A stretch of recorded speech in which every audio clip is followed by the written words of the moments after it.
नमस्ते viewers, social media के platform बात आपकी और नमस्ते दिन में आपका स्वागत है। और आज हम बात करेंगे कि हरियाणा में जो पार्टी बदल कार्यक्रम शुरू हो चुके हैं उसमें एक बहुत बड़े नेता का नाम आ रहा है कि एक पार्टी के नेता का कि वो भी अपनी पार्टी को देख चुके हैं लोकसभा चुनाव में कि उनकी पार्टी के पल्ले कुछ नहीं है और वो कांग्रेस में एंट्री मारने के चक्कर में है। बड़ी आपको रोचक जानकारी और आई थिंक हम ब्रेकिंग भी आपको दे रहे हैं कि आम आदमी पार्टी का एक बहुत बड़ा विकेट हरियाणा में जल्द गिरने वाला है और वो विकेट गिर क्या के वो तो हिट विकेट होने की तैयारी में है। और वो किस गिरता तो तब कोई बॉलर और वो किसकी झोली में जाएगा? वो कांग्रेस की। अब आप पूछेंगे यार ऐसा है कौन? कांग्रेस आज जिस मुकाम पर है, लोकसभा चुनाव में 10 में से 5 सीटें जीतकर कांग्रेस का मनोबल 7वें आसमान पर है और वो बढ़े हुए मनोबल के साथ विधानसभा चुनाव में उतरने की पूरी तैयारी में है। 46 सीटों पर बढ़त 46 सीटों पर उनको बढ़त मिली है। और जो ये मानते हैं कि उस लोकसभा चुनाव बड़े राष्ट्रीय मुद्दे पर हुए थे, प्रधानमंत्री के रूप में मोदी का नाम सबसे बड़ा था और चूंकि इंडिया गठबंधन के पास तो प्राइम मिनिस्टर का उन्होंने कोई नाम ही नहीं रखा था, तो उस स्थिति में 46 सीटों पर कांग्रेस बढ़त लेकर विधानसभा में 60 प्लस की बात कर रही है। अब कांग्रेस 60 प्लस की बात कर रही है। कांग्रेस के पास दलित नेता के रूप में खुद प्रदेश अध्यक्ष चौधरी उदय भान हैं, भूपेंद्र सिंह हुड्डा किसान कमेरा वर्ग सरकारी कर्मचारी उनके एक सबसे बड़े नेता और सबसे बड़ा वोट बैंक उनके साथ आज हरियाणा में निश्चित रूप से जो लोकसभा चुनाव में साबित हो गया है। अब बात आती है कि उनके पास ब्राह्मण चेहरे के रूप में उनको सोनीपत से कांग्रेस के सांसद सतपाल ब्रह्मचारी उनको मिल गए हैं। कुलदीप वत्स जो विधायक हैं कांग्रेस के, वो उनके पास ब्राह्मण चेहरा हैं। उनके कांग्रेस के पास एक सबसे बड़ी कमी है एक महाजन या बनिया समाज का, अग्रवाल समाज के किसी नेता के, भले बजरंग दास गर्ग प्रदेश अध्यक्ष हैं व्यापार मंडल के, लेकिन उनको एक और बड़े महाजन चेहरे की उसकी तलाश है। और उसमें मैं अगर नाम लेता हूँ सीधा, अगर देखिए राजनीति संभावनाओं का खेल है, सब कुछ जो हम कहेंगे वो नहीं हो सकता, लेकिन धीरे धीरे सुशील गुप्ता जो अभी इंडिया गठबंधन में कुरुक्षेत्र से चुनाव लड़े और जिन्होंने बहुत कड़ी टक्कर भाजपा के नवीन जिंदल को चुनाव में दी और नवीन जिंदल को एक एक वोट के लिए जिन्होंने तरसा दिया था, वो सुशील गुप्ता की धीरे धीरे नज़दीकें अब कांग्रेस के साथ बढ़ने लग रही हैं। इसमें मैं एक छोटा सा आपके सामने उदाहरण आपको एक थोड़ी सी तथ्य पेश करता हूँ। तथ्य ये है कि अभी 3 दिन पहले जींद के रेस्ट हाउस में कांग्रेस कार्यकर्ताओं की बैठक हुई थी। 22 जून को जो जींद में कांग्रेस का जिला स्तरीय कार्यकर्ता सम्मेलन है, भूपेंद्र हुड्डा, दीपेंद्र हुड्डा, उदय भान, जयप्रकाश, सतपाल ब्रह्मचारी समेत बड़े नेता आएंगे। उसकी तैयारियों को लेकर जींद के रेस्ट हाउस में मीटिंग थी। उस मीटिंग में कांग्रेस के जो कोई सीनियर नेता थे वो आपस में सुशील गुप्ता का ही जिक्र कर रहे थे, सुशील गुप्ता कांग्रेस में आ सकते हैं। जब वो चर्चा बीच में थी तभी सुशील गुप्ता और डॉक्टर रजनीश जैन दोनों की एंट्री होती है उसी मीटिंग में। डॉक्टर रजनीश जैन भी आम आदमी पार्टी की महिला विंग की प्रदेश प्रभारी हैं और सुशील गुप्ता जो राज्यसभा सांसद हैं और अभी लोकसभा और प्रदेश अध्यक्ष भी हैं, वो मीटिंग में आते हैं। उनको कुर्सी दी जाती है, 5 मिनट वो बैठते हैं, फिर वो ऊपर दूसरे उसमें चले जाते हैं, अपनी मीटिंग में चले जाते हैं। तो ऐसे कोई किसी की मीटिंग में नहीं जाता। कांग्रेस पार्टी और इंडिया गठबंधन केवल लोकसभा चुनाव तक था। आम आदमी पार्टी का गठबंधन विधानसभा चुनाव में गठबंधन को लेकर पूर्व सीएम भूपेंद्र हुड्डा साफ कर चुके हैं कि ये हमारा गठबंधन केवल लोकसभा तक था, विधानसभा की बात ही अलग है।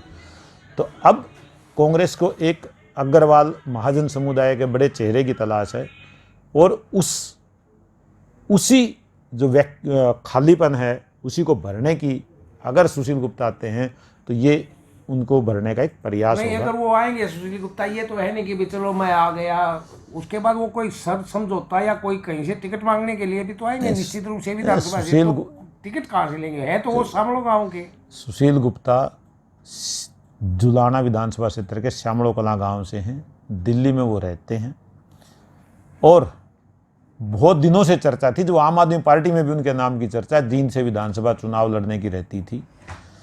और जो जींद के कांग्रेसी नेता हैं उनके लिए एक छोटी सी खतरे की घंटी है। अगर सुशील गुप्ता कांग्रेस में शामिल होते हैं, जिसकी संभावना हम जता रहे हैं, हम कोई पक्का नहीं कह रहे हैं कि वो आ रहे हैं, बट संभावना है और राजनीति संभावनाओं का खेल नकारी नहीं जा सकती।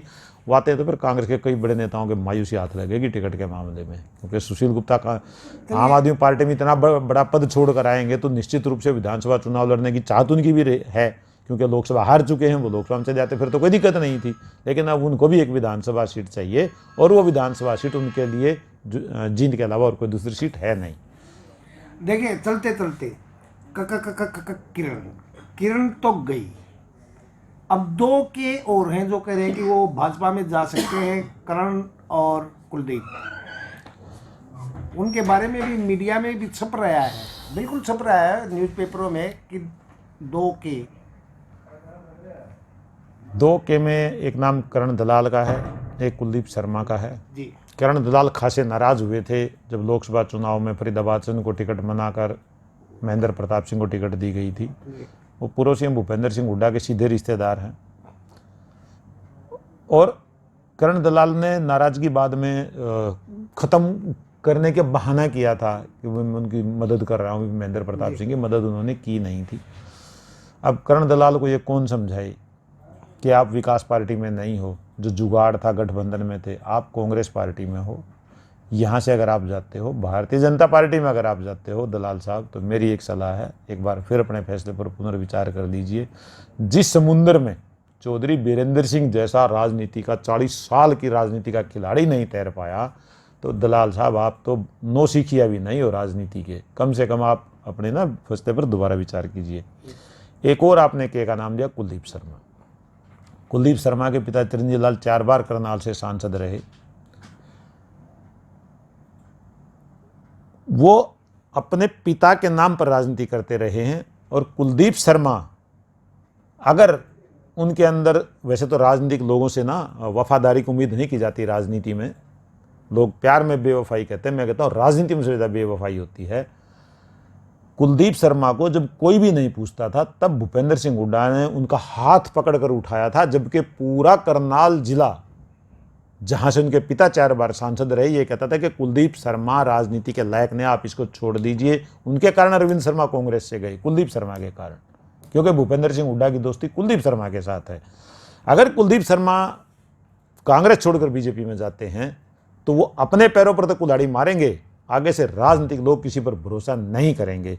ये बहुत बड़ा एक भूपेंद्र हुड्डा के साथ वो बहुत बड़ा विश्वासघात करेंगे। चलिए ऑडियंस, ये 3 नाम हमने आपको बताए, जरूरी नहीं है ऐसा ही हो जैसा एक डी भी, दर्शकों, एक डी भी का विकेट भी गिर सकता है कांग्रेस का, और उस डी के पीछे ईडी का दबाव बताया जा रहा है कि ईडी का बहुत साहब है ना, जब इतने नाम ले रहे हो तो आप उसमें डी पे क्यों घूम रहे हो? वो धर्म सिंह छोककर है जो समालखा से विधायक हैं, और अगर वो जाते हैं तो कांग्रेस के लिए वहाँ भी खालीपन है। वहाँ पे रविंद्र मछरोली जो उनसे पहले वहाँ निर्दलीय विधायक थे, वो कांग्रेस में आने के लिए तैयार बैठे हैं।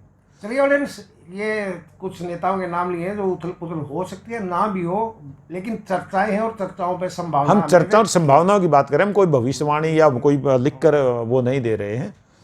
चलिए मिलते हैं नेक्स्ट एपिसोड में। मलिक साहब थैंक यू, और ऑडियंस आपका भी बहुत बहुत धन्यवाद।